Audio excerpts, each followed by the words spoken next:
아름다운 세상을 여는 미사를 시작하겠습니다. 입당 성가는 33번입니다. 예수 그리스도 내 영의 위로여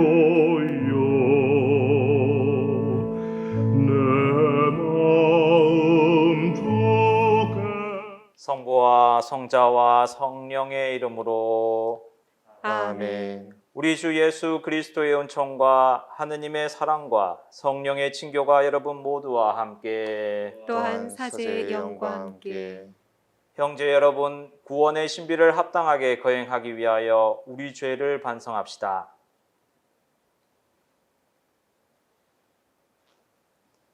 전능하신 하느님과 형제들에게 고백하오니 생각과 말과 행위로 죄를 많이 지었으며 자주 의무를 소홀히 하였나이다.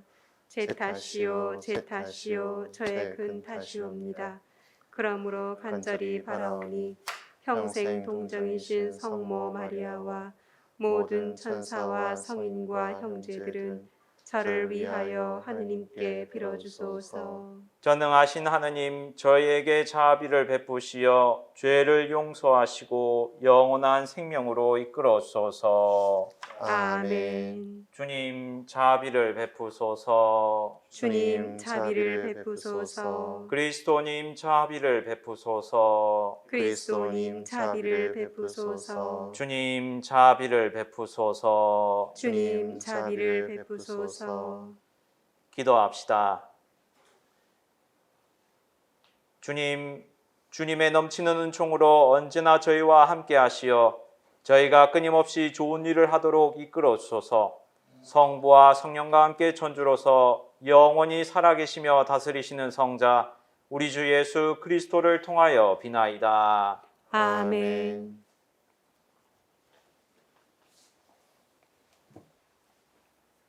사도 바오로의 갈라티아서 말씀입니다. 형제 여러분, 아브라함에게 두 아들이 있었는데 하나는 여종에게서 났고 하나는 자유의 몸인 부인에게서 났다고 기록되어 있습니다. 그런데 여종에게서 난 아들은 육에 따라 태어났고 자유의 몸인 부인에게서 난 아들은 약속의 결과로 태어났습니다. 여기에는 우의적인 뜻이 있습니다. 이 여자들은 두 계약을 가리킵니다. 하나는 시나이 산에서 나온 여자로 종살이할 자식을 낳는데 바로 하가르입니다. 그러나 하늘에 있는 예루살렘은 자유의 몸으로서 우리의 어머니입니다. 성경에 이렇게 기록되어 있습니다. 즐거워하여라 아이를 낳지 못하는 여인아, 기뻐 소리쳐라 환성을 올려라. 산고를 겪어보지 못한 여인아, 버림받은 여인의 자녀가 남편 가진 여인의 자녀보다 더 많기 때문이다. 그러므로 형제 여러분, 우리는 여종의 자녀가 아니라 자유의 몸인 부인의 자녀입니다. 그리스도께서는 우리를 자유롭게 하시려고 해방시켜 주셨습니다. 그러니 굳건히 서서 다시는 종살이의 멍에를 매지 마십시오. 주님의 말씀입니다. 하느님 감사합니다. 주님의 이름은 영원히 찬미 받으소서. 주님의 이름은 영원히 찬미 받으소서. 찬양하여라 주님의 종들아, 찬양하여라 주님의 이름을. 주님의 이름은 찬미 받으소서. 이제부터 영원까지. 주님의 이름은 영원히 찬미 받으소서.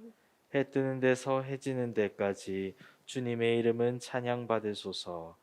주님은 모든 민족들 위에 높으시고 그분의 영광은 하늘 위에 높으시네. 주님의 이름은 영원히 찬미 받으소서. 누가 우리 하느님이신 주님 같으랴.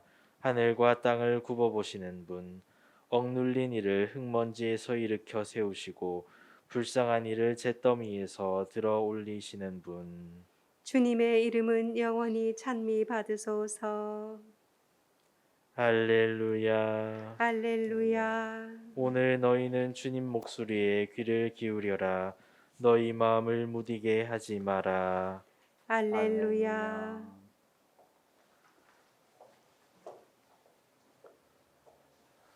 주님께서 여러분과 함께 또한 사제의 영과 함께 루카가 전한 거룩한 복음입니다. 주님 영광 받으소서. 그때 군중이 점점 더 모여들자 예수님께서 말씀하기 시작하셨다. 이 세대는 악한 세대다.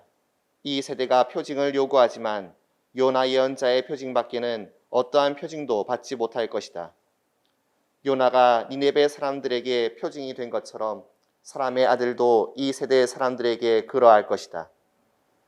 심판 때 남방 여왕이 이 세대 사람들과 함께 되살아나 이 세대 사람들을 단죄할 것이다.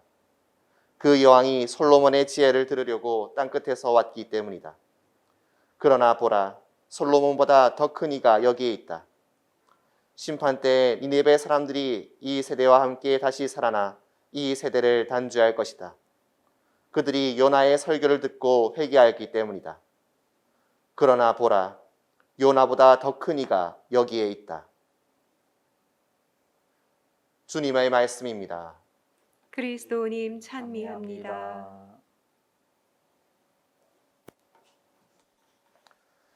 네, 10월 아름다운 세상을 여는 미사, 또 유튜브로 이렇게 인사를 드리게 되었습니다.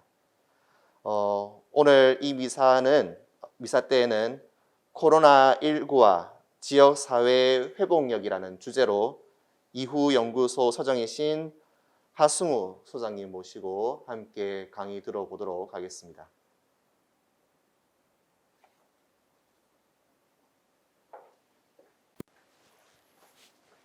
네, 안녕하세요. 네, 저는 이후연구소에 있는 하승우라고 합니다. 지금 한국만이 아니라 전 세계가 코로나라고 하는 새로운 상황에 직면해 있는데요. 이런 새로운 상황에서 우리가 어떤 고민을 같이 하면 좋을지를 얘기하고 싶어서 이 자리에 오게 됐습니다. 사실 이 예배도 비대면 예배라고 하는 게 아마 처음 겪어보는 일이라고 생각을 합니다. 교회만이 아니라 지금 병원, 도서관, 모든 공공시설들이 코로나 때문에 문을 닫고 있는 상황이고, 사실 한국 사회에서 별로 안 나왔던 얘기이기도 합니다. 아프면 쉬어라. 사실 한국은 아파도 일해라 라고 하는 게 거의 일상화된 사회였는데, 특히 한국에서는 아프면 쉬고 아프면 학교도 나오지 말고 라고 하는, 사실 지금까지와는 굉장히 다른 형태의 저희가 일상을 겪고 있다는 생각을 합니다. 정부도 그래서 이렇게 사회적 거리두기라는 지침을 계속 내리고 있는 상태고요. 근데 이런 게 일상만이 아니라 사실 굉장히 저는 한국 사회에 중요한 질문을 던지고 있다라고 생각을 합니다. 보시다시피 한국 사회가 코로나 때문에 이동이 제한되면서 이제 관광도 굉장히 축소되고 있고요. 많은 분들이 집에서 생활을 보내고 있고, 또 그런 상황에서 계속 공공기관에서 나오는 입장만을 기다리고 있습니다. 공공기관에서 보내는 코로나 상황에 대한 실시간으로 나오는 속보들이 한편에서는 되게 정보를 제공하기도 하지만, 또 한편에서는 도대체 우리가 지금 어떻게 해야 되지, 뭘 해야 되지라고 하는 고민들을 계속 심화시키고 있는 상태입니다. 지금 보시면 코로나로 인해서 대부분의 사람들이 이제는 소비생활 같은 것도 언택트 소비라고 하는데 그런 형태로 가고 있습니다. 사람들이 많이 모이고 있는, 여기 보시다시피 항공이나 면세점, 극장 같은 경우에는 거의 지금은 중단 상태고요. 그나마 지금 올라가고 있는 소비라고 하는 게 주로 배달, 슈퍼마켓, 인터넷 쇼핑 같은 상황입니다. 어찌 보면 이제 더 이상 과거에는 주로 집 밖을 나가서 생활을 했다면 이제 한국 사회는 집 안에서 어떤 문제들을 해결해야 되는 상황에 직면하고 있습니다. 근데 또 이것이 다른 한편에서 사회적인 문제를 낳고 있죠. 왜냐하면 우리는 언택트를 하는데 누군가는 사람과 사람을 이어줘야지만 우리가 경제 생활을 할 수 있고 소비 생활을 할 수가 있습니다. 그래서 한편에서는 택배 배달 노동자들은 도대체 코로나 상황에서 어떻게 해야 되냐. 지금까지는 택배 배달이라고 하는 게 일종의 소비 생활에서 한 일정한 봉수를 차지하고 있었다면 지금 코로나 상황에서 굉장히 커지고 있는데요. 그만큼 그 속에서 일하는 사람들은 갈수록 과로도 심해지고 있고, 또 어쨌든 간에 돌아다니면서 겪어야 되는 위기에 노출되는 상황도 많이 생기고 있습니다. 또 한편에서는 코로나라고 하는 게 제가 살고 있는 농촌도 마찬가지입니다만 식량 위기라고 하는 것도 낳고 있습니다. 왜냐하면 코로나라고 하는 상황이 단순하게 감염병의 전파만 있는 게 아니라 코로나를 낳게 된 근본적인 원인은 지구 생태계의 변화와 연관되어 있기 때문입니다. 그런 상황이 되다 보니까 각국에서는 상황을 추이를 보면서 자기 지역에서 나고 있는 농산물들을 통제하려고 하는 경향도 보이고 있습니다. 또 한편에서는 많은 사람들이 집에서 있다 보니까 집이라고 하는 것이 과거에는 그냥 휴식 공간 뿐이었는데 지금은 재택근무도 하고 여러 가지 활동을 하는 공간이 되다 보니까 그 속에서 다양한 형태로 또 갈등이 표출되고 있습니다. 일종의 이 표는 가정폭력이나 아동학대 신고수가 코로나 이후에 늘어나고 있다고 하는 걸 보여주고 있습니다. 그러니까 일상이 바뀌면 그냥 그 일상 속에서 아무 일도 없이 또 비슷하게 일상이 진행되는 게 아니라 사실은 그 바뀐 일상 속에서 그 전에 사회에서 드러나지 않았던 여러 가지 모순들이 같이 드러나고 있는 상태입니다. 그런 상황에서 전체적인 전 세계적으로는 경제 성장이라고 하는 것들이 여기 표로 보시면은 파란색은 소위 말하는 선진국의 경기고 이 빨간색은 개발도상국들의 경기인데요. 보시다시피 이게 일정한 곡선이 있지만 2020년 되면 코로나19로 인해서 지금 세계 경기는 정말 전례 없이 빠른 속도로 경기가 떨어졌습니다. 그러니까 한국 사회도 그동안 계속 어떤 고민을 하고 있었냐면 경제가 나쁜 상황이었지만 여기 보시다시피 과거처럼 계속 이 경기가 올라가 다시 떨어지고 상황이었기 때문에 다시 경제를 성장시켜야 되지 않을까라고 하는 상황에 있었는데 사실은 지금의 상황은 더 이상 경제라고 하는 게 과거처럼 그러니까 일종의 우리는 이렇게 직선으로 상승하기를 바라겠지만 지금은 그 반대로 이 경기가 급속하게 떨어지고 있는 상태입니다. 예전에 보시면 곳간에서 인심난다는 얘기가 있습니다. 그러니까 좀 뭔가 살기도 좋고 편하면 사람들이 서로에 대해서 주목하고 서로의 형편에 대해서 신경을 쏟았다면 지금은 사실은 그런 상황도 잘 안 되고 있는 거죠. 그러니까 아까 앞서 보여드리는 것처럼 이 사회에서 일종의 취약함에 노출되어 있는 사람들일수록 그러니까 우리는 코로나19라고 하는 상황이 모든 사람들한테 동일하게 효과를 미칠 거라고 생각하지만 실제로는 취약계층들한테 더 심각한 영향을 미치고 있고 이 사람들은 사실은 사회적인 뭔가 보호장치가 없다라면 그대로 폭력에 노출될 수 있는 상황에 가고 있습니다. 근데 문제는 이렇게 얘기하면 너무 비관적이긴 하겠지만 문제는 이걸로 끝나지 않는다라고 하는 게 사실은 더 심각한 문제입니다. 여기 그런 데 있다시피 코로나19, 코비드19가 이 정도 사람은 사실은 그 뒤에는 심각한 경제 위기가 오고 있고 이 경제 위기 뒤에는 또 뭐가 있냐면 사실은 기후 위기라고 하는 더 심각한 위기 상황이 있습니다. 2018년 10월 달에 기후변화가 정부 간 협의체라고 하는 곳에서 한국의 송도에서 회의를 열었습니다. 회의를 열고 1.5도 특별 보고서라고 하는 기후 위기에 대응하기 위해서 인류가 뭘 해야 되는가라고 하는 문제에 대해서 일종의 대응책을 마련하는 보고서를 제작했습니다. 그 보고서에서 어떤 권고를 했냐면 2030년까지 지구는 굉장히 중요한 선택을 해야 된다. 이거는 한국만이 아니라 전 세계가 지금 동일한 고민을 해야 되는데요. 2030년이 굉장히 중요한 전환점이다. 2030년까지 지구가 50% 정도까지 온실가스를 줄일 수 있다면 2050년까지 이 지구는 지구 평균 온도가 지금 계속 상승하고 있습니다. 평균 온도 상승률을 1.5도로 제한할 것이냐, 2도로 제한할 것이냐, 아니면 2도 너머로 갈 것인가에 대한 고민을 하고 있는데 전 세계 과학자들이 모여서 2050년에 지구 평균 온도 상승이 1.5도에 갔을 때 어떤 상황이 벌어지고 2도씨에 도달했을 때 어떤 상황이 벌어지고 2도씨를 넘어섰을 때 어떤 심각한 상황이 벌어지는가에 대해서 과학자들이 논의한 끝에 일정한 합의를 하고 1.5도 특별 보고서라고 하는 것들을 발행했습니다. 그거는 인터넷 검색해 보시면 기상청에서 번역한 문서를 찾으실 수도 있습니다. 그래서 그 보고서에서 어떤 얘기를 하냐면 2030년까지 온실가스 50%를 배출량을 감소시켜야 되고 2050년까지 완전하게 온실가스 배출량을 제로로 만들어야 된다라고 제안을 합니다. 그렇지 않으면 지구 평균온도 상승을 막을 수 없다. 근데 이 옆에 있는 호주 국립기후보건센터의 정책 보고서는 2018년 10월 1.5도 특별 보고서가 나온 뒤에 나왔습니다. 그래서 이 보고서는 어떤 얘기를 하냐면 2030년까지 50% 감축으로도 안 된다라고 하는 얘기를 합니다. 이미 인류는 기후위기에 대응할 수 있는 일종의 피해를 최소화시키는 형태로 대응할 수 있는 기회를 놓쳤다라고 하는 게 이 호주 국립기후보건센터의 입장입니다. 그러면서 1.5도 특별보고서보다 훨씬 더 비관적인 사항을 합니다. 여기 보시면 현재 상태를 계속한다면 지구상에서 치명적인 태양열이 노출되는 사람들이 1년에 100일 이상 지속되는 데 있는 사람들이 10억 명 정도 될 것이다라고 예측합니다. 우리는 이렇게 이 문장으로 보면 별로 세감이 안 납니다. 태양열, 치명적인 태양열이 우리가 식으로 얘기하면 폭염이겠죠. 폭염이라고 하는 게 1년에 100일 이상 노출되는 사람이 10억 명이다. 이 10억 명은 어디로 갈까요? 그러니까 이게 단순하게 기후만 나빠진다가 아니라 결국은 이 10억 명의 사람들은 살기 위해서 어딘가로 이동해야 됩니다. 그래서 지금 이미 이 기후위기에서 기후 난민이 출현할 것이라는 얘기를 공공연하게 하고 있습니다. 뭐 한국은 열도는 아니니까 괜찮겠지, 이렇게 생각할 수 있겠지만 어쨌든 10억 명의 사람들이 이동을 하기 시작하고 그러면 이 이동하는 사람들과 어떤 관계를 맺어야 될 거냐. 이건 사실 우리도 이건 뭐 코로나19라고 하는 상황도 우리가 겪어보지 못한 상황이지만 사실 이 기후위기는 정말 더 우리가 한 번도 인류가 경험하지 못한 위기를 초래할 수가 있습니다.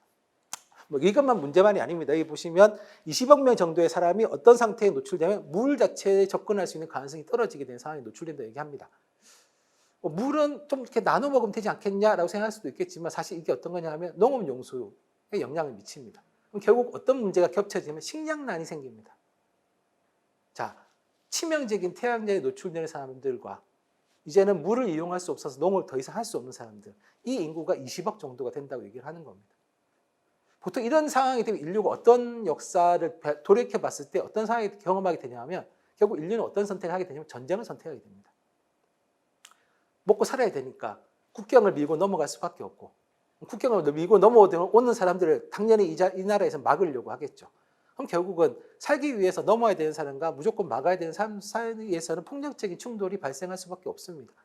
그러니까 지금은 우리가 지금 코로나19라는 거 하는 것 때문에 사회적 거리두기라고 하는 방향으로 뭔가 대안을 찾고 있지만 사실 기후위기는 사회적 거리두기로도 대안을 찾기가 힘듭니다. 그러면 이런 위기들을 우리가 어떻게 공동으로 대처할 거냐. 사실은 지금부터 우리가 고민하면서 대안을 준비해야지만, 뭐 호주의 얘기 따지면 사실 이미 그것도 늦었다라는 입장이지만 늦었어도 어쨌든 우리는 뭔가 대안을 찾아서 고민을 해야 되는 시점에 있습니다. 이거는 뭐 한국이 어떻게 다른 선택을 하겠다 말겠다랑 별로 상관이 없습니다. 전 세계적으로 가고 있습니다. 그러면 어떤 중요한 정책 결정을 내리는 게 굉장히 중요한데요. 문제는 또 뭐냐 하면 이 코로나19라고 하는 게 우리는 그냥 경제활동, 일상활동에 영향을 미친다고 생각하지만 사실은 정치적인 부분에도 영향을 미칩니다. 가령 한국이 지방자치제가 활성화되면서 지역에 굉장히 많은 위원회가 만들어졌고 그 위원회를 통해서 사람들이 참여를 하고 있습니다. 근데 코로나19 사태로 이제는 사회적 거리두기 방침이 내려오면서 이제는 그 위원회들 자체, 그러니까 모임 자체가 안 되는 거죠.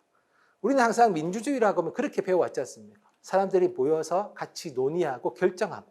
그런데 이제는 모이는 것 자체가 불가능해지니까 이제는 결정이라고 하는 것의 민주성을 누가 담보할 거냐. 제가 옆에 붙어 있는 거는 쇼크 독트린이라고 하는 책을 쓴 한국에도 번역되어 있는 나오미 클라인이라는 사람이 최근에 기고한 글입니다.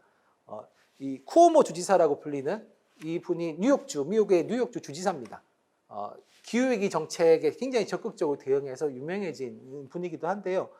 이 쿠오모 주지사가 지금 구글 출신의 사장이랑 뭘 하고 있냐면, 그러니까 한국도 비슷한데요. 이 일종의 기후위기가 코로나에 대응한다면 이제 개인 정보들이 이제 취합되고 있는 겁니다. 그래서 이 개인 정보들이 쭉 취합돼서 어쨌든 이 특정한 시스템 통해서 관리하게 되는 정책을 추진하고 있습니다. 이게 한편에서는 되게 안전을 보장할 것이다. 뉴욕주 주민들의 안정을 보장하기 위해서는 일정 정도 개인 정보를 통합해서 관리해야 된다라고 하고 있는데, 나오미 클라인이 이거야말로 굉장히 반민주적인 결과를 초래할 수 있을 거다. 그러니까 내가 전혀 의도하지 않은 상황에서 누군가가 내 정보를 관리하고 통제할 수 있는 상황으로 갈 거다라고 보는 거죠. 한국도 사실 요즘 보시면은 그런 느낌 드시잖아요. 도대체 접촉자들 이렇게 어떻게 우리는 사사시 찾아낼 수 있을까? 어떻게 이렇게 그냥 스쳐 지나가는 사람도 사실 한국에서는 뭐 이 기지국가 이런 거 다 CCTV와 기지국을 통해서 다 누구를 접촉했는지를 이제 찾아내고 있는 상황인데, 결국 그게 가능하려면 개인 정보들이 굉장히 집약돼서 관리돼야 됩니다. 그러니까 한편에서는 어쩔 수 없는 상황이기 때문에 그런 것들을 해야 된다고 얘기하지만, 다른 한편에서는 그런 것들이 위기 시에는 안전을 담보할 수 있는 수단이 될 수 있겠지만, 그럼 평상시에는 누군가 그 많은 정보들을 어떤 식으로 관리할 거냐 굉장히 큰 문제를 낳을 수가 있습니다. 그래서 우리는 어찌 보면 이게 민주주의라고 하는 것도 정치적인 부분도 이제는 어떤 식으로 우리가 다시 민주주의를 실현할 것인가라고 하는 것들에 대한 고민을 또 시작해야 되는 부분이 있습니다. 그래서 요즘 뭐 물론 한국은 굉장히 온라인이 발달된 국가이기도 합니다. 그러니까 우리는 이제 디지털을 통해서 민주주의를 다시 하면 되지 않겠냐. 모이지 못하면 줌을 통해서 회의를 하고 하면서 뭔가 논의를 하면 되지 않겠냐라고 얘기하지만, 사실 이 시스템에 대한 걱정들은 되게 많습니다. 왜냐하면 이 비접촉이라고 하는 것들이 기본적으로 신뢰성을 담보하기가 굉장히 어렵습니다. 그러니까 우리는 각자가 자기 의견을 충분하게 자기 입으로 얘기한다라고 한 전제하에서 비접촉을 얘기하지만 사실 이 비접촉 과정에 굉장히 많은 기술적인 개입이 가능합니다.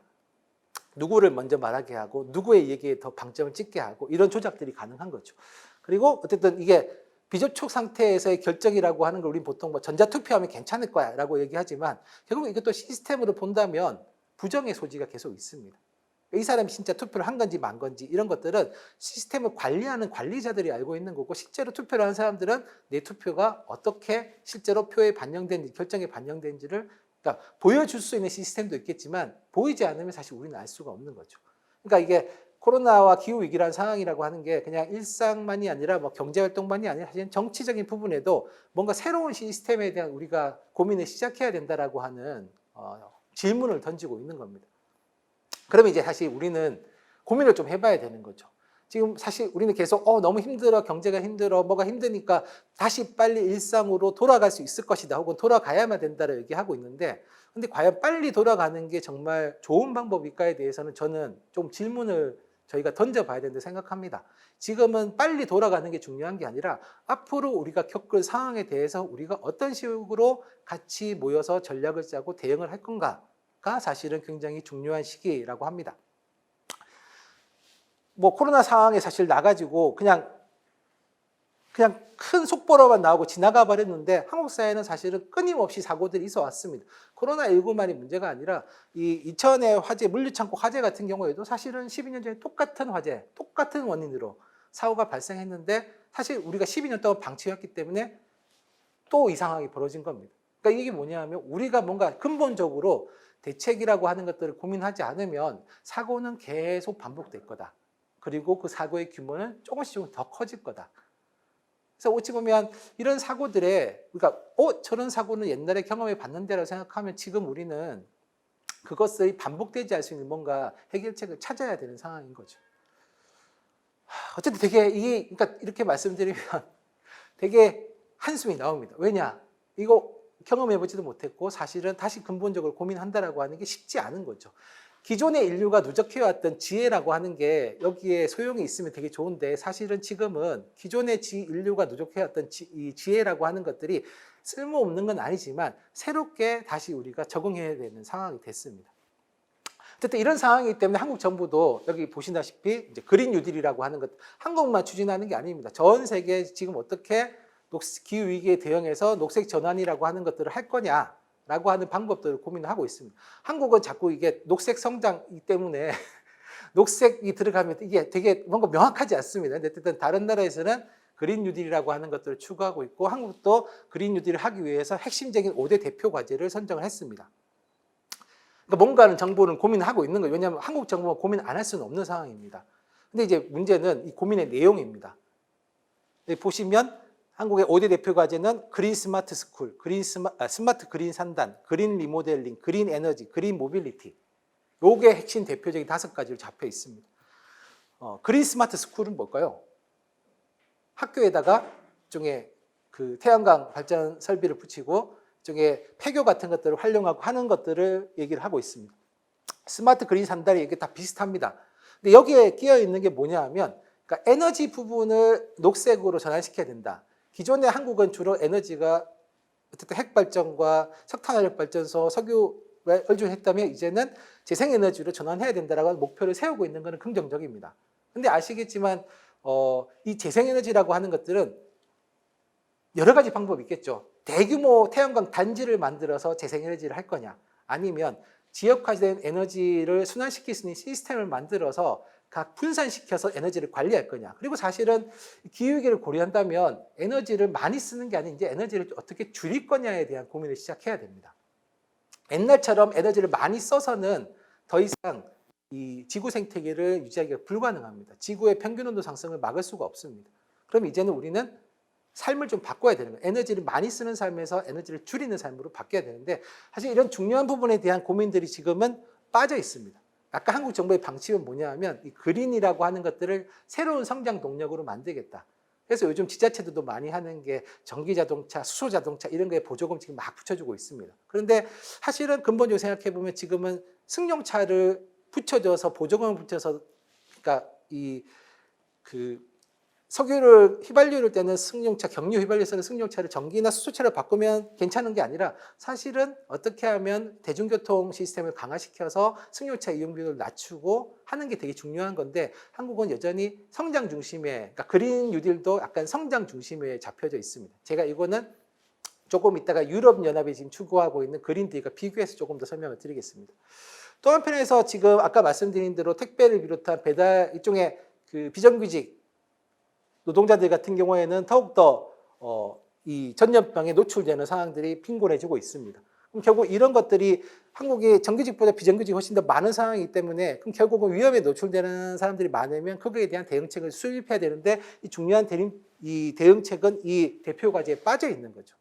그러니까 여전히 한국은 노동하는 사람에 대해서 어떻게 삶을 바꿀 것인가에 대한 고민은 정부의 주요 정책에서 빠져 있는 상황입니다. 그래서 조금 전에 드렸던 이 나오미 클라인이라는 분은 쇼크 독트린의 책을 통해서 그런 얘기를 합니다. 재난은 모두에게 평등하지 않다. 재난은 굉장히 심각하게 불평등하고 심지어 이 기업가들은 재난이라는 상황을 통해서 또 마찬가지로 자기들의 이익을 꾀한다. 이 책이 언제 쓰여졌냐면 나오미 클라인이 미국의 이 카트리나라고 해서 굉장히 큰 태풍이 오고 홍수 때문에 뉴올리언즈 주가 완전히 잠겼을 때 이 책에 서문에 돼 있는데요. 그때 뉴올리언즈의 이 기업가들은 호텔에 모여서 축배를 들었다고 얘기합니다. 왜 그랬을까요? 뉴올리언즈가 이 소위 말해서 흑인들이 사는 빈민가가 굉장히 많았던 곳인데 이게 홍수에 잠기면서 완전히 폐허가 된 거죠. 그래서 여기를 이제 재개발해야 되는 겁니다. 그러니까 이 기업가들은 새로운 기회가 왔다고 얘기를 한 겁니다. 어떤 한편에서는 사람들이 자기 일상의 터전을 완전히 잊고 시름에 잠겨있을 때 누군가한테는 그게 시름이 아니라 재개발의 기회로 잡힌 거죠. 이게 이제 그런 얘기들을 하면서 쇼크 독트린을 통해서 나오미 클라인이 그런 얘기를 합니다. 재난 자본주의.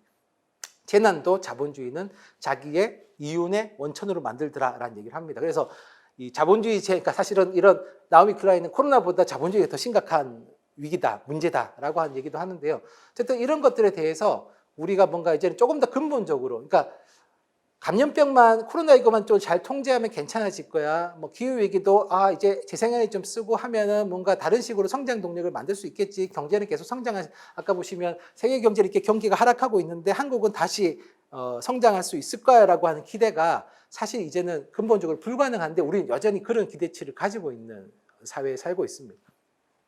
이거는 전 세계적으로 코로나 상황에서 각자 가지고 있는 일종의 앞으로의 상황이 어떻게 될 것인가에 대한 이 경제적 회복이 가능할 거냐 이런 거에 대한 이제 질문에 대한 각 국가들의 반응입니다.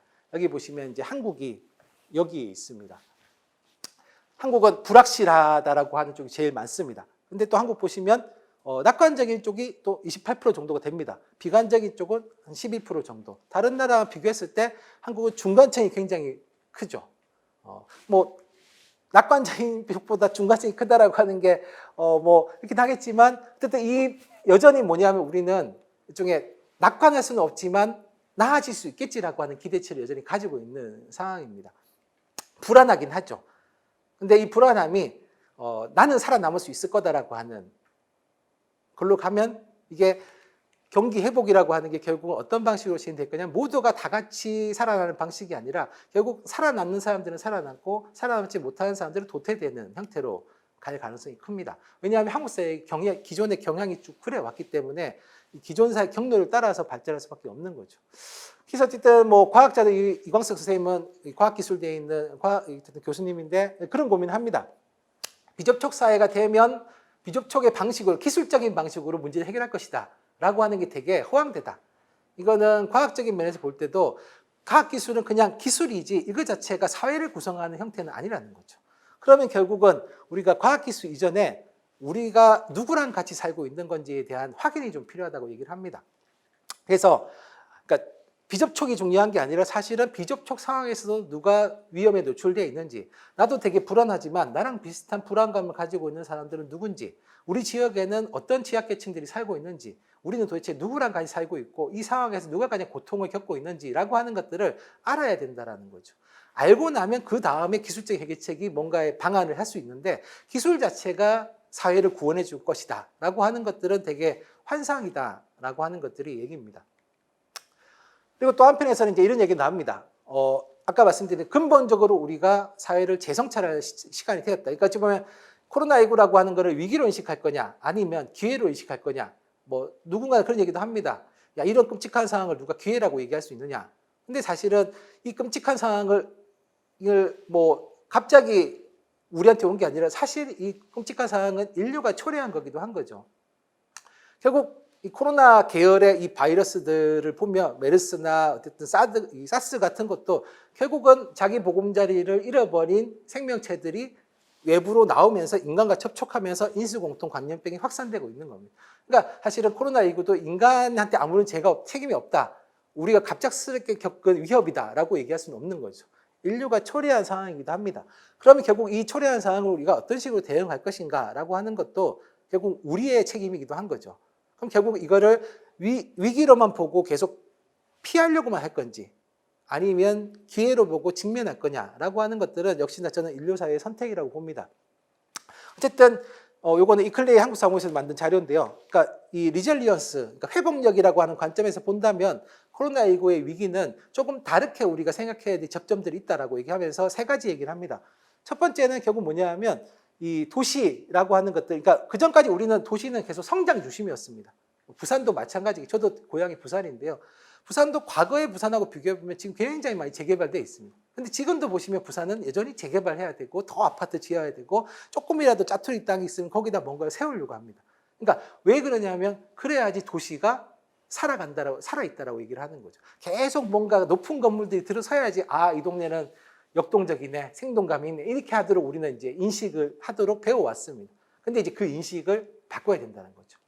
이 도시가 오래 갈 수 있다라고 하는 것들은 결국은 뭔가를 계속 만드는 게 아니라 그 속에 살고 있는 사람들이 어떤 식의 관계를 맺고 어떻게 도시를 움직이고 있는가로 봐야 된다는 거죠. 뭐 이번에 코로나19 이후에 굉장히 많은 자료들 그런 거 나왔죠. 하늘이 맑아지고 있어요. 다시 물이 맑아지고 있어요. 그럼 결국 그거는 이동하지 말고 아무것도 하지 말자가 아니라 우리가 그동안 과하게 이동하고 과하게 자원을 썼다라는 거죠. 그러면 적정한 자원을 우리가 쓴다라고 하는 건 어느 정도로 사는 게 적절할 건가에 대한 고민을 좀 시작할 필요가 있습니다. 그리고 사실 또 한편에서 어쨌든 지구도 쉬어야 되는 거죠. 인간이 쉬어야 되는 것처럼 사실 자연도 쉬어야 됩니다. 자연도 복원할 수 있는 시간과 에너지가 필요합니다. 지금까지 우리는 계속 그것들을 고갈시켜 온 거죠. 지금도 보시면 제주도에 제2공항을 짓겠다라고 한 얘기가 여전히 있습니다. 근데 원래 지금 있는 이 공항으로도 1년에 2,500만 명이 제주도를 방문할 수 있습니다. 제2공항을 지어서 4,500만 명이 관광객 오겠다 만드는 4,500만 명이 왔다 가는 제주도는 과연 지속 가능할 거냐? 그렇게 생각해보면 사실은 이 완전히 망가져 버리면 관광이라고 하는 것이 이제는 완전히 사라지게 되는 건데, 그럼 사실 제주도는 지속 가능하지 않은 거죠. 그러면 제2공항도 지금 코로나 사태 때는 재검토되어서 사실 제가 볼 때 백지화 돼야 되는데 여전히 한국 사회는 코로나가 끝나면 중국 관광객이 오겠지, 외국에서 다시 제주로 오겠지라고 생각하니까 아직도 제주도 제2공항은 이 백지화가 안 됐습니다. 여전히 하겠다라고 추진 중인데요. 근데 사실 이제는 그런 부분에서 달라져야 되는 거죠. 인간이 활동이 하는 만큼 결국 자연도 자기 활동들을 하면서 살아갈 수 있는 시간이 필요합니다. 지금 그 시간을 우리가 어떻게 마련해 줄 거냐. 지금 그런 고민들을 한국 사회가 시작돼야 될 시간입니다. 또 한편에 어쨌든 우리의 일상이 바뀌었습니다. 과거에는 뭐 재택근무 이런 얘기하면 재택근무는 뭐 그거는 진짜 아주 특별한 영역에서만 가능한 일이라고 생각했지만 이제는 집에서 일을 한다라고 하는 게 가능해진 거고, 사실은 학교도 이제는 뭐 저희 아이도 학교를 다니지만 학교도 과거에 학교에 나가서 교실에 앉아서 수업을 받는 것과는 다른 형태의 이제는 교육이 시작이 될 겁니다. 그럼 어쨌든 그런 변화에 대해서 우리는 어떻게 적응해 나갈 거냐? 그러니까 미리 정해져 있는 답이 없습니다. 그러니까 이 ABC라고 하는 경로를 따라가면 인간은 어떠한 상태에 도달할 것이다라고 하는 것들이 이제는 그 시나리오가 사라진 상태입니다. 그러면 이제 우리가 그 시나리오를 같이 만들어 봐야 되는 거죠. 아까 이 스마트 그린 학교 스쿨이라고 하는 거는 결국 이 상황을 더욱더 비접촉 상태로 활성화시키겠다라고 하는 겁니다. 근데 사실 교육의 효과라고 하는 게 비접촉하게 되는 상황에서 그냥 지식만 계속 습득하면 이게 교육이 될 거냐? 교육이라고 하는 거는 뭔가를 만지고 냄새도 맡아보고 느끼고 같이 땀도 흘려보고 이렇게 막 뒹굴어 보면서 뭔가 서로가 관계를 맺으면서 형성시켜 가는 건데, 그냥 계속 지식만 습득한다라면 이게 과연 우리한테 어떤 형태의 삶을 완성시켜 줄 건가에 대한, 인간을 어떻게 성장시킬 것인가에 대한 경험은 고민 지점이 있습니다. 그럼 마찬가지로 이런 일상의 변화를 바뀌었으니 그냥 적응해 이게 아니라 어떤 형태로 우리가 변화해 나갈 것인가를 고민하는 시간이 굉장히 저는 중요하다고 생각을 합니다. 그러니까 어찌 보면 한국 사회는 이런 고민을 안 했던 건 아닙니다. 기존에도 그런 고민들을 해야 된다는 얘기는 있었지만 사실 한국 사회는 멈춰볼 시간이 없었습니다. 근데 어쨌든 코로나19는 한국 사회가 지금 멈추는 시간대를 만들었습니다. 그럼 이 멈춰진 시간대에서 우리는 뭘 할 거냐?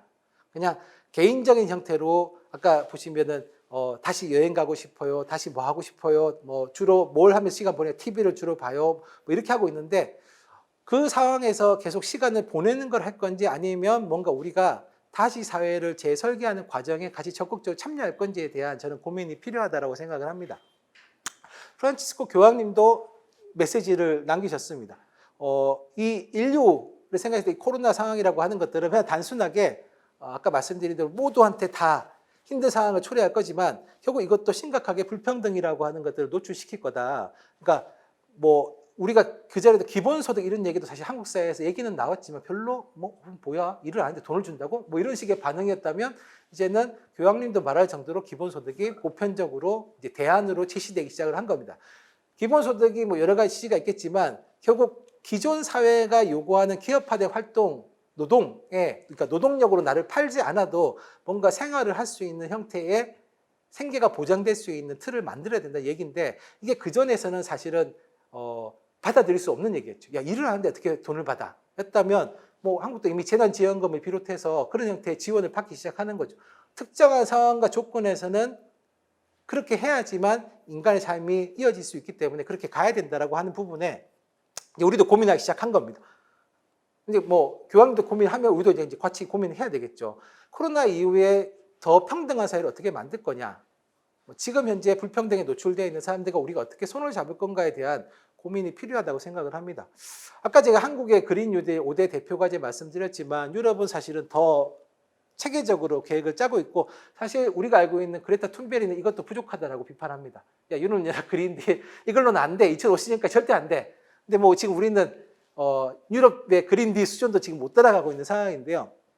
한국이 아까 잠깐 신부님하고도 얘기했었는데 한국이 만약에 정부가 이런 거에 대한 고민을 안 하면 어떻게 할 거냐. 근데 제가 볼 때는 한국이 안 하더라도 할 수밖에 없는 게 이런 부분이 있습니다. 유럽은 2030년, 2050년까지 어쨌든 탄소 제로 상황으로 가겠다라고 고민하고 있기 때문에 탄소 국경세 같은 걸 이제 고민하고 있습니다. 이건 뭐냐 하면 각 기업들이 기업 생산품에 그동안에 써왔던 에너지를 어떻게 줄였는지를 증명하지 않으면 그만큼 관세를 부과하겠다는 겁니다. 그럼 그 얘기 뭐냐? 한국의 상품을 유럽에 수출하기 위해서는 기업이 얼마나 우리가 이 온실가스 배출을 위해서 배출량을 줄이기 위해서 노력했는지를 증명하지 못하면 그만큼 상품 가격이 높아지는 겁니다. 그럼 결국 이건 뭐냐면 한국 정부가 의도하지 않더라도 한국 기업들은 이 기준에 맞춰서 이제는 온실가스 배출량을 줄여야 되는 상황입니다. 뭐 이런 것들이 그러니까 전 세계적으로 연결되어 있기 때문에 이제는 따라갈 수밖에 없는 거고요. 유럽은 재생에너지 어쨌든 탈탄소화라고 하는 것들을 기후 변화의 목표를 삼고 있고 중요한 거는 결국 뭐냐면 여기 유럽은 에너지 전환 소비자와 함께 해야 된다고 얘기합니다. 한국도 온실가스의 80% 정도는 이 에너지 산업에서 나오는 겁니다. 그럼 결국 에너지량을 어떻게 적절히 효율적으로 쓰고 감축시킬 건가에 대한 고민이 필요합니다. 지금 한국 사회가 전혀 고민하지 않는 것들이 뭐냐면 순환인데요. 우리는 계속 플라스틱을 쓰고 있는 상황에 있습니다. 전국 곳곳에 플라스틱 폐기물 산들이 만들어지고 있고 지금 곳곳에 있는 쓰레기 매립장들이 포화 상태에 도달했다라고 얘기를 하고 있습니다. 서울은 한번 몇 년 전에 이미 비닐 제품이 수거가 안 돼가지고 한번 난리가 난 상황을 겪었고요. 이건 서울만이 아니라 전국의 대도시들이 동일하게 지금 겪어야 될 상황입니다. 그러면 결국은 어떻게 순환시킬 것인가에 대한 자원 순환을 할 수 있는 부분에 대한 고민이 필요한데 아까 보시면 한국은 그것도 그린 뉴딜 안에 빠져 있습니다. 여전히 뭔가를 더 만들겠다는 계획만 계속 가지고 있는 거죠. 또 한편에 되게 중요한 게 에너지 건축을 고효율로 바꾸는 겁니다.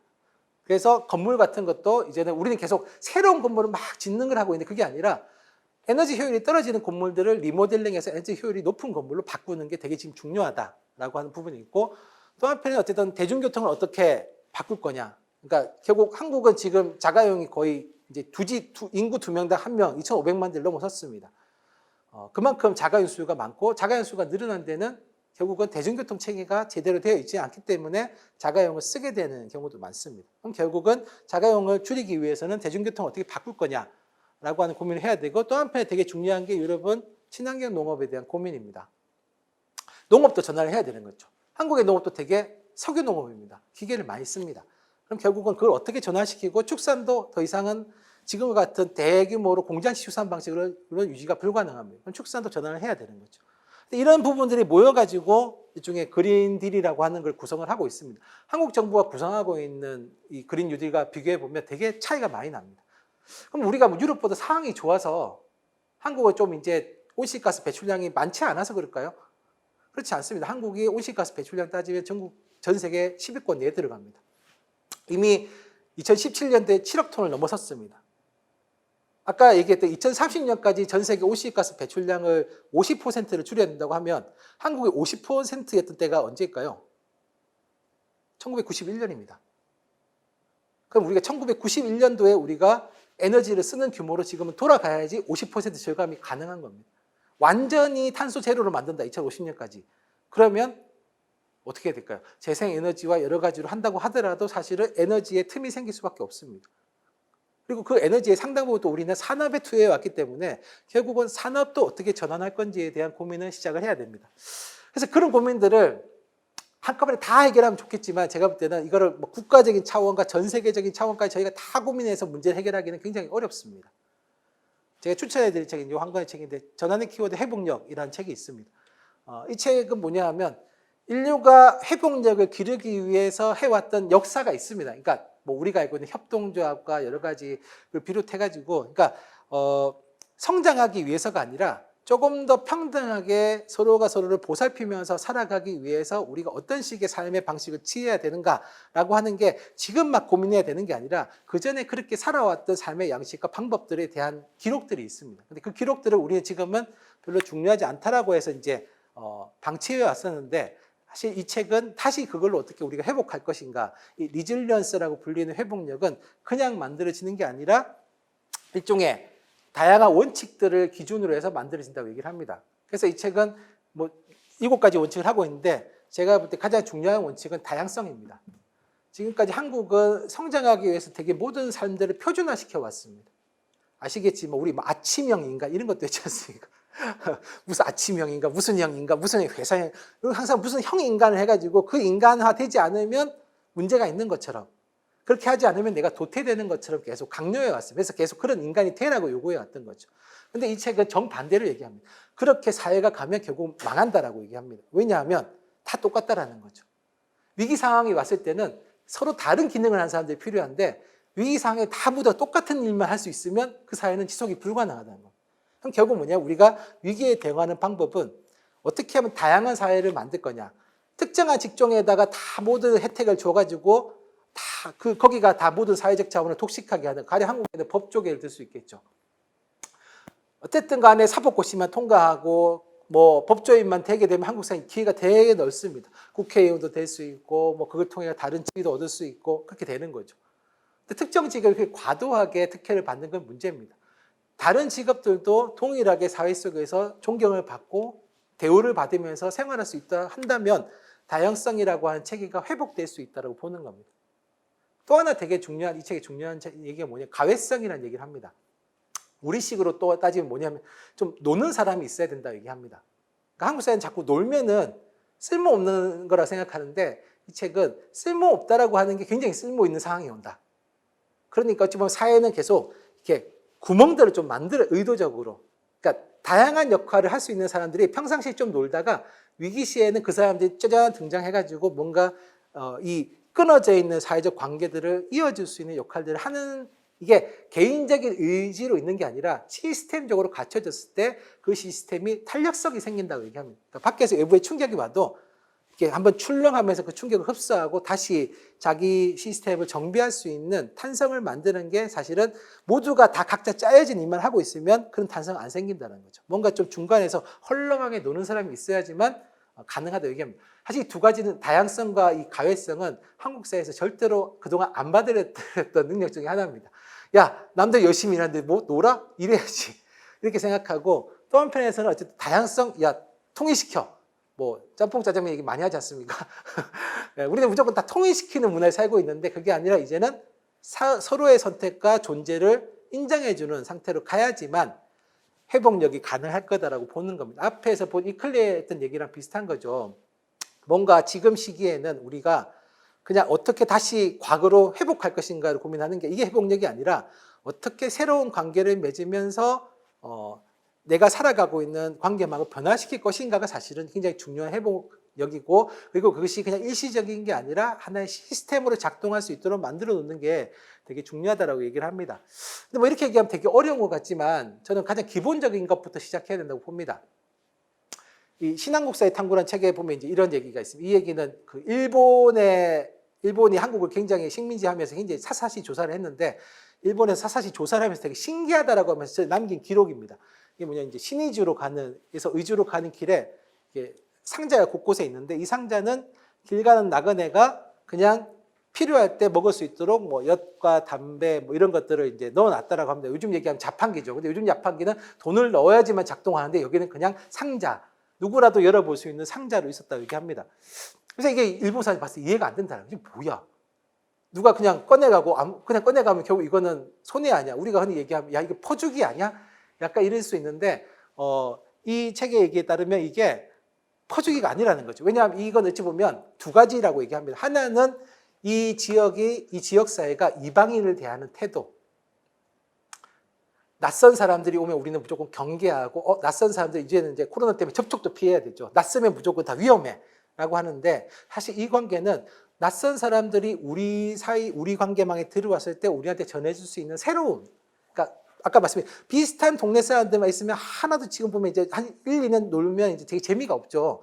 근데 새로운 사람이 들어와서 우리한테 뭔가 새로운 관계 속에 뭔가 이렇게 던져주는 재미라고 하는 것들을 생각하면 결국 타자를 어떻게 대하는가가 우리가 우리를 어떻게 보는가랑 연결되어 있다고 보는 겁니다. 또 하나는 뭐냐 하면 여기 되게 재밌는 게 일본 그 조사관이 남긴 말이 근데 신기하게도 이 상자가 한 번도 빈 것을 본 거 자기는 비어 있는 적을 본 적이 없다.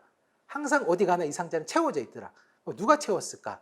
라고 따져보면 결국 이건 뭐냐 하면 사람들이 서로 이쪽 예전에 보시면 그 한국에 저희 예전에 막 그런 거 있었지 않습니까? 뭐 형님 동생이 서로 이렇게 서로를 걱정하면서 밤에 몰래 이렇게 그 뒷단을 이렇게 쌀가마니에 들어가서 서로 막 집에 이렇게 갖다 주다가 나중에 중간에서 딱 만나가지고 이런 우애가 있었다 얘기하는 것처럼 어쨌든 그렇게 사람들이 그러니까 이거는 남는 꺼내만 써야지 이게 아니라 꺼내 쓴 사람은 그냥 자연스럽게 채우고 하는 문화가 있다 보니까 이게 항상 이쪽에 화수분이죠. 절대 마르지 않는 걸로 가고 있다 얘기합니다. 사실 저는 요즘 고민이 그러니까 특히 저는 농촌에 살고 있기도 하고 고민을 하다 보면 그런 생각이 듭니다. 도시는 그나마 이동성이 보장이 됩니다. 근데 농촌은 사실은 지금 코로나19 이후에 되게 이렇게 동네가 원래 도시에 비해서 굉장히 휑했는데 더 휑해졌습니다. 이제 왜냐하면 이제 노인 인구층이 많으니까 이제 다니기도 힘든 거죠. 근데 문제는 노인 인구층들한테 필요한 서비스는 사실 더 늘어났습니다. 마스크 자체도 이제 노인들은 구하기 되게 힘든 거죠.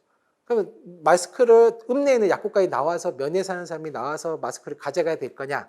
아니면 뭔가 그분들이 생활에 필요한 필수품들을 전달받을 수 있는 뭔가 체계를 만들 거냐? 지금은 그나마 이제 군청에서 마스크 같은 것들은 하고 있지만 이것도 일시적인 거겠죠. 지속적으로 갈 수는 없습니다. 그럼 제가 볼 때는 뭔가 아까 얘기했던 기본소득처럼 뭔가 우리한테 공통에 필요한 생활재 같은 것들이 있다면 저는 그런 것들이 순환될 수 있는 뭔가 체계를 만들 필요가 있고 그런 것들이 지역사회에 있을 수 있는 거죠. 가령 밥 같은 것도 뭐 지금은 개별적으로 밥을 먹을 수밖에 없는 상황이지만 결국 먹을거리를 구하는 사람들이 나와서 자기 먹을거리를 찾아갈 수 있는 뭔가 지역에 있는 상점 같은 것들이 좀 필요하고 이게 뭐 저는 협동조합일 수도 있고 공공시설일 수도 있고 뭐 형태는 되게 여러 가지일 수 있다고 생각합니다.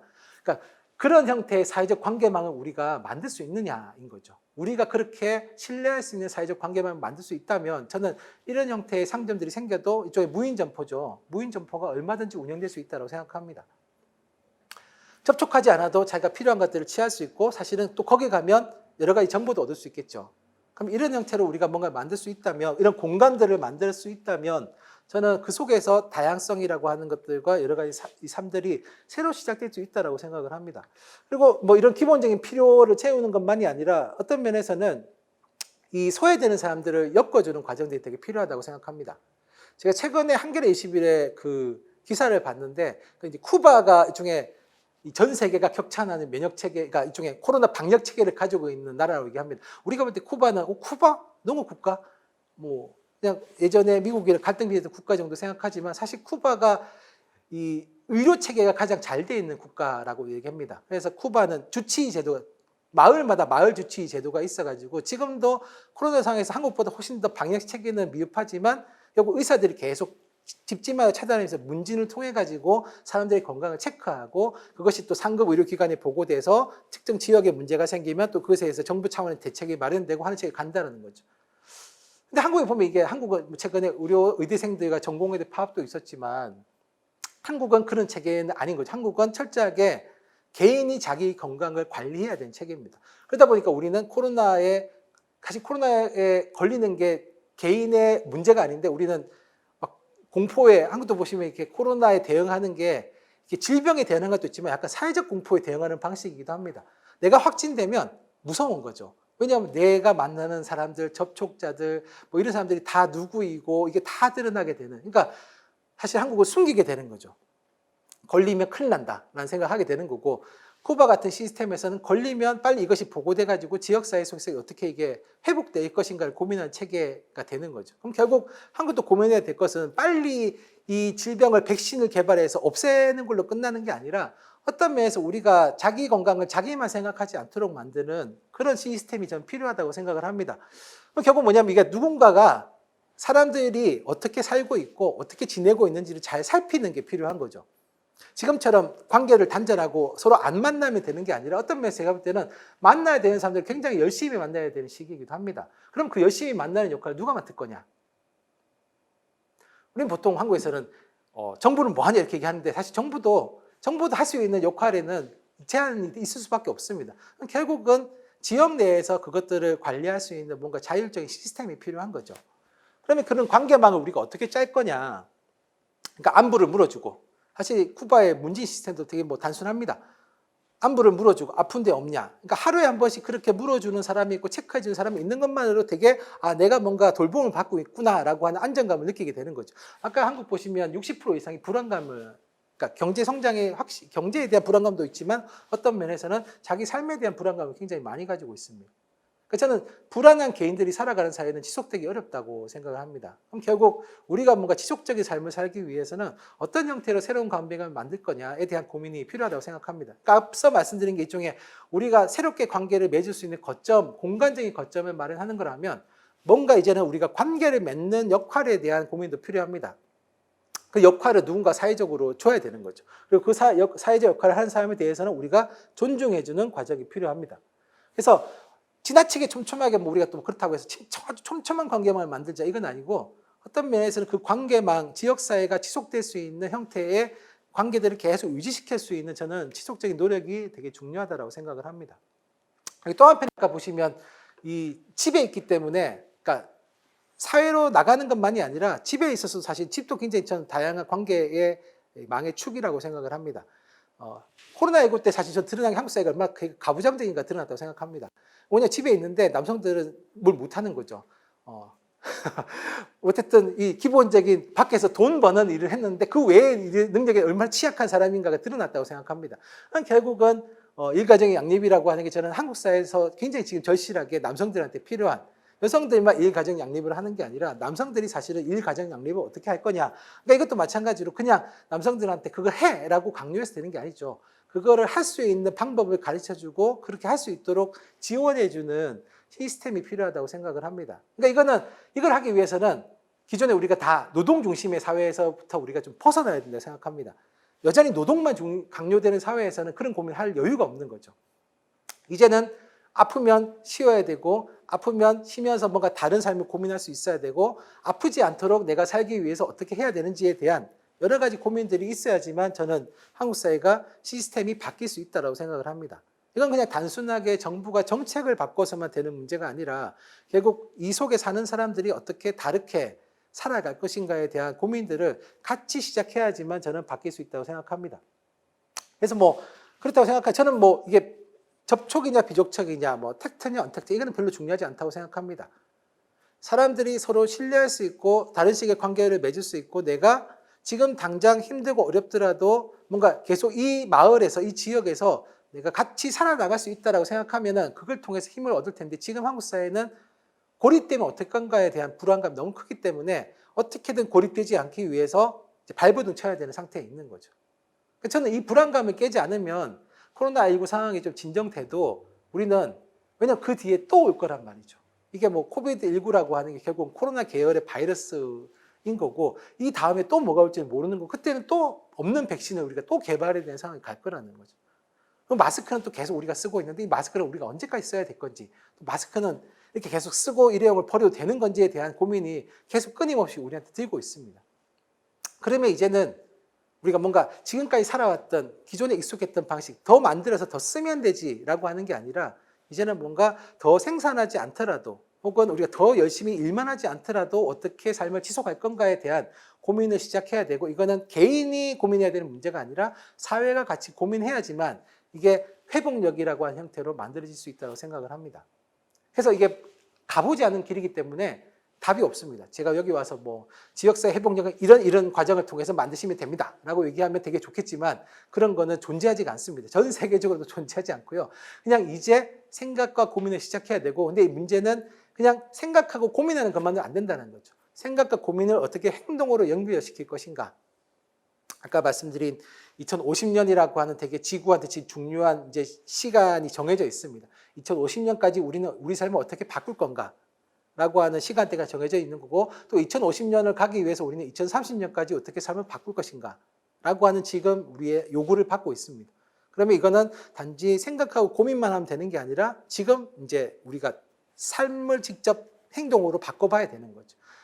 바꿔보다가 시행착오가 있으면 다시 옛날로 다시 돌아가 보고 뭐 다시 되짚어보고 하는 과정을 통해서 우리는 나가야 된다고 생각을 합니다. 그래서 뭐 저의 뭐 긴 얘기의 결론은 이렇습니다. 그러니까 거리가 있고 없고는 중요한 게 아니라 사실은 뭔가 좀 우리가 삶을 즐기고 같이 고민을 나누고 일할 수 있는 시스템이 없지는 않다고 생각합니다.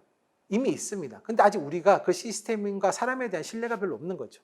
그러면 지역사회라고 해서 우리가 꼭 신뢰를 쌓기 위해서 꼭 직접 만나야 돼요 라고 생각하지는 않습니다. 뭐 카톡을 할 수도 있고 밴드를 할 수도 있고 지금 한국에 쓸 수 있는 다양한 방법들이 있을 겁니다. 기술이 중요한 게 아니라 우리가 그 기술 너머에 누구를 만나고 있는 건지 그냥 내가 익숙한 그동안 만나왔던 사람들을 만나고 있는 건지 아니면 지금 이 코로나 상황이나 여러 상황 속에서 뭔가 배제되거나 취약해진 사람들을 만나고 있는 건지 뭐 그 사람들을 만나서 우리가 또 뭘 해야 되는 건지 뭘 나눌 수 있을 건지 에너지도 나눌 수 있고 식량도 나눌 수 있고 사실 공간도 나눌 수가 있습니다. 무엇을 어떤 방식으로 나누면서 같이 살아간다라고 하는 것을 우리가 인식할 수 있을 건지가 굉장히 중요한 시간대로 저희가 가고 있다고 생각합니다. 그런 시간대를 우리가 같이 견디기 위해서 지금 그러니까 회복력이라고 하는 거는 지금 그 시간대를 같이 견디는 힘을 어떻게 만들어낼 것인가 그리고 그 힘이 지역사회 속에서 어떻게 기반할 것인가에 대한 고민을 조금 더 진지하게 시작하면 좋을 것 같습니다. 네, 고맙습니다.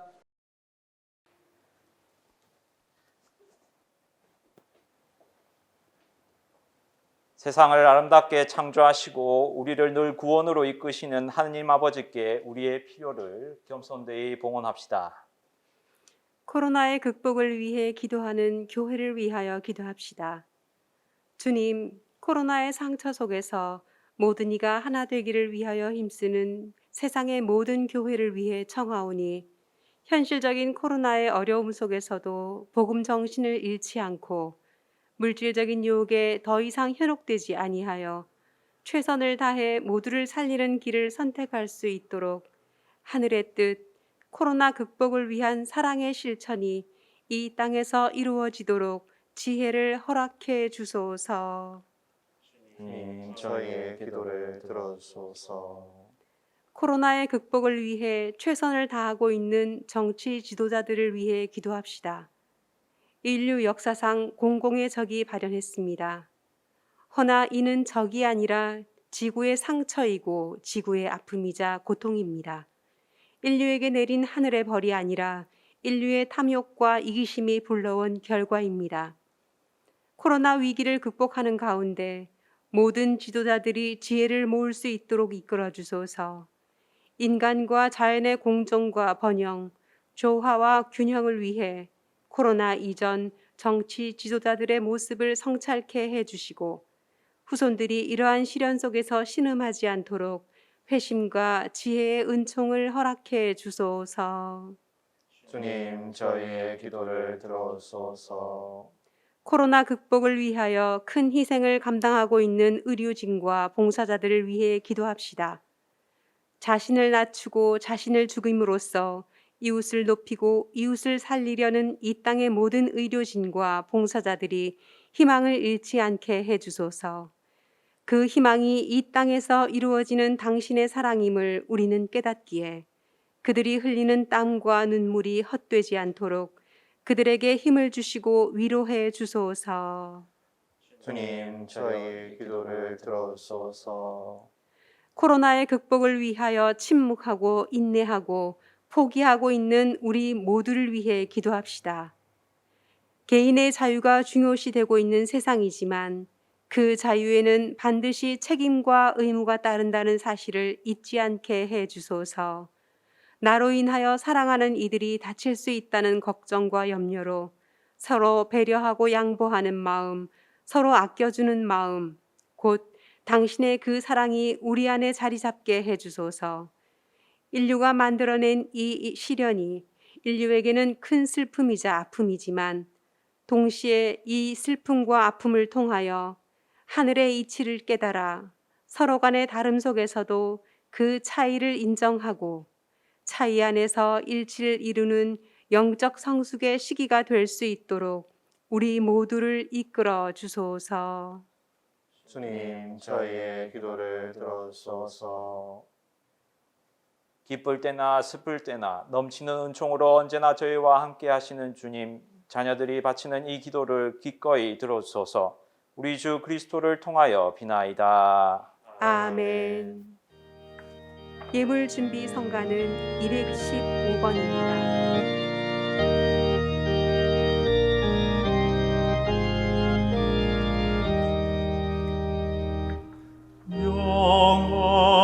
영원하신 성부여 우리를 위하여 온 우리의 주 하느님 찬미 받으소서. 주님의 너그러우신 은혜로 저희가 땅을 일구어 얻으니 빵을 주님께 바치오니 생명의 양식이 되게 하소서. 하느님 길이 찬미 받으소서.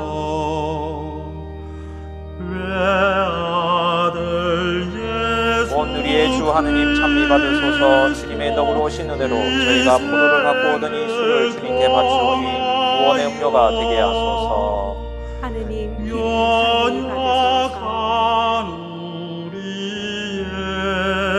우리에게 구원을 주소서. 형제 여러분, 우리가 바치는 이 제사를 전능하신 하느님 아버지께서 기꺼이 받아주시도록 기도합시다. 사제의 손으로 바치는 이 제사가 주님의 이름에는 찬미와 영광이 되고 저희와 온 교회는 도움이 되게 하소서. 주님, 신자들이 바치는 기도와 예물을 받아들이시고 이 정성된 제사로 저희가 천상 영광을 누리게 하소서. 우리 주 그리스도를 통하여 비나이다. 아멘.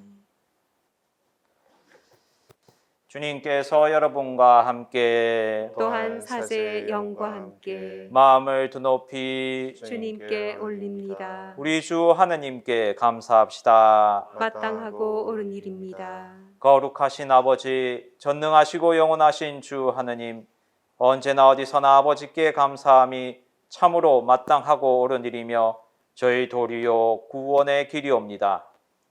아버지께서는 인간을 선으로 창조하시고 정의로 책벌하셨으나 우리 주 그리스도를 통하여 자비로 구원하셨나이다.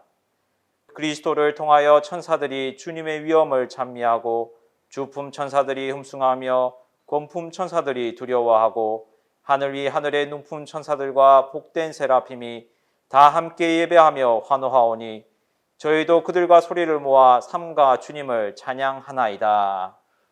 거룩하시도다. 거룩하시도다. 거룩하시도다.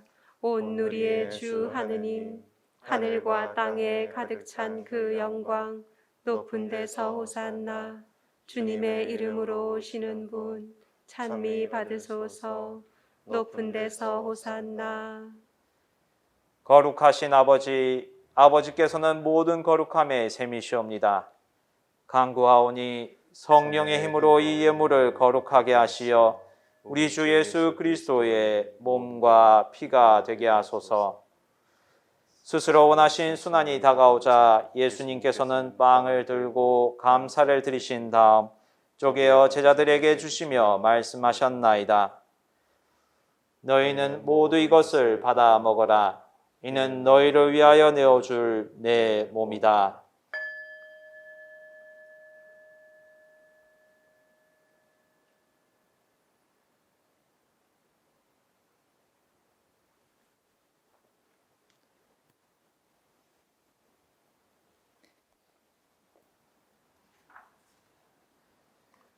저녁을 잡수시고 같은 모양으로 잔을 들어 다시 감사를 드리신 다음 제자들에게 주시며 말씀하셨나이다. 너희는 모두 이것을 받아 마셔라. 이는 새롭고 영원한 계약을 맺는 내 피의 잔이니 죄를 사하여 주려고 너희와 많은 이를 위하여 흘릴 피다. 너희는 나를 기억하여 이를 행하여라.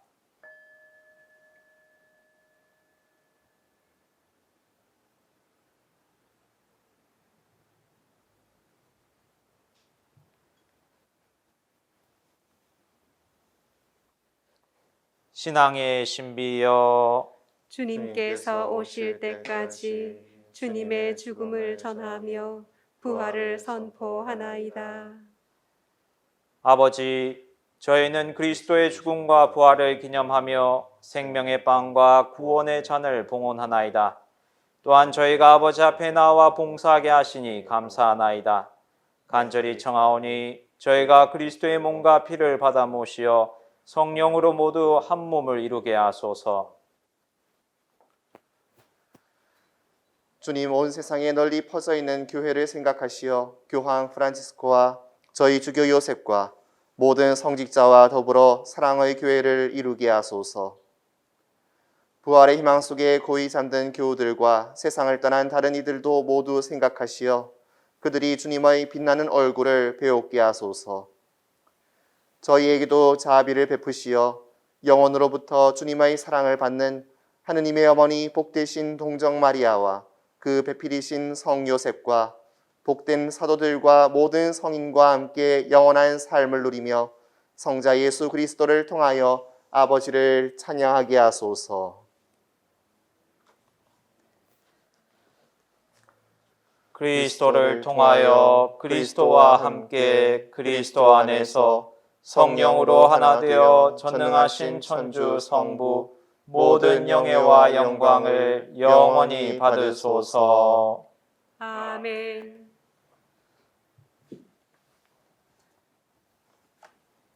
하느님의 자녀되어 구세주의 분부대로 삼가 아뢰오니 하늘에 계신 우리 아버지, 아버지의 이름이 거룩히 빛나시며 아버지의 나라가 오시며 아버지의 뜻이 하늘에서와 같이 땅에서도 이루어지소서. 오늘 저희에게 일용할 양식을 주시고 저희에게 잘못한 일을 저희가 용서하오니 저희 죄를 용서하시고 저희를 유혹에 빠지지 않게 하시고 악에서 구하소서. 주님, 저희를 모든 악에서 구하시고 한평생 평화롭게 하소서. 주님의 자비로 저희를 언제나 죄에서 구원하시고 모든 시련에서 보호하시어 복된 희망을 품고 구세주 예수 그리스도의 재림을 기다리게 하소서. 주님께 나라와 권능과 영광이 영원히 있나이다. 주 예수 그리스도님, 일찍이 사도들에게 말씀하시기를 너희에게 평화를 두고 가며 내 평화를 주노라 하셨으니 저희 죄를 헤아리지 마시고 교회의 믿음을 보시어 주님의 뜻대로 교회를 평화롭게 하시고 하나 되게 하소서. 주님께서는 영원히 살아계시며 다스리시나이다. 아멘. 주님의 평화가 항상 여러분과 함께 또한 사제의 영과 함께 평화 인사를 나누십시오. 평화를 빕니다. 감사합니다.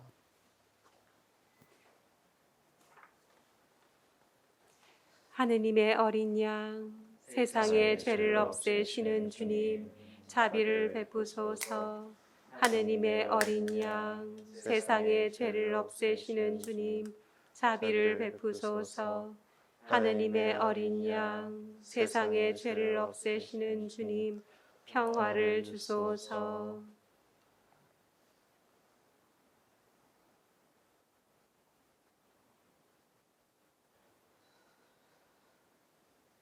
보라, 하느님의 어린 양, 세상의 죄를 없애시는 분이시니 이 성찬에 초대받은 이는 복되도다. 주님, 제 안에 주님을 모시기에 합당치 않사오나 한 말씀만 하소서. 제 영혼이 곧 나으리이다. 성체 성가는 496번입니다.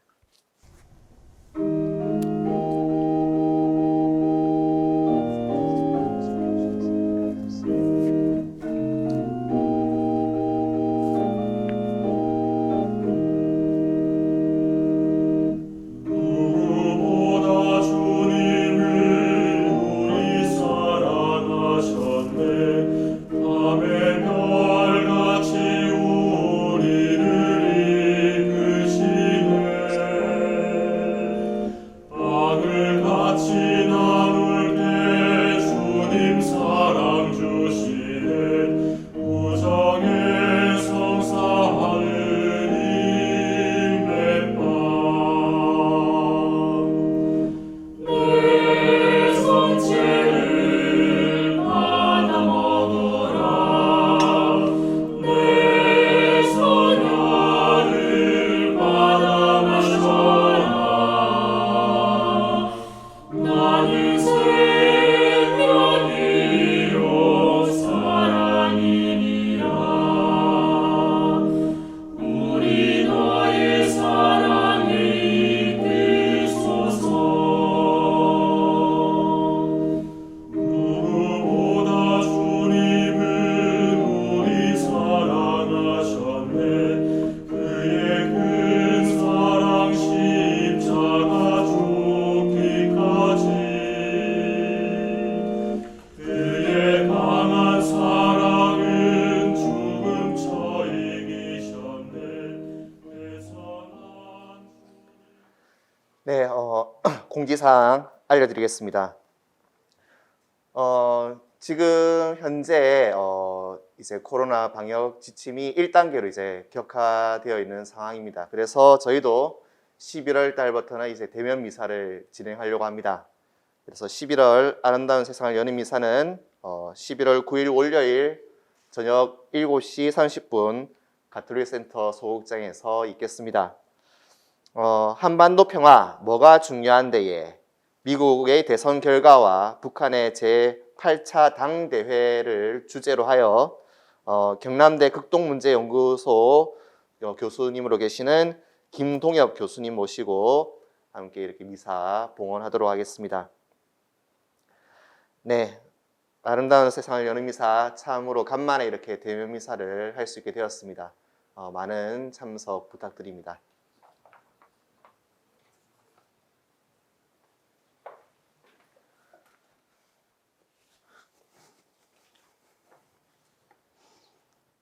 기도합시다. 주님, 어미하신 주님 앞에 엎드려 비오니 저희를 그리스도의 거룩한 살과 피로 기르시어 그 신성에 참여하게 하소서. 우리 주 그리스도를 통하여 비나이다. 아멘. 주님께서 여러분과 함께 또한 사제의 영과 함께 전능하신 천주 성부와 성자와 성령께서는 여기 모인 모든 이에게 강복하소서. 아멘. 주님을 찬미합시다. 하느님 감사합니다. 파견 성가는 31번입니다.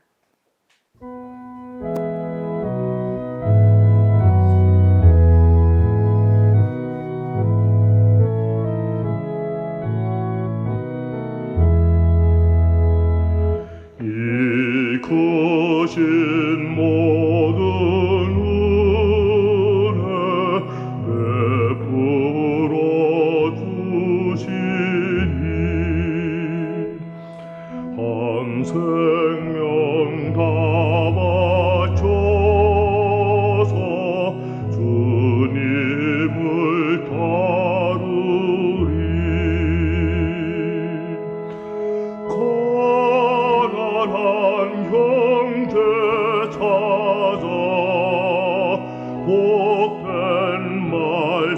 마음 졸아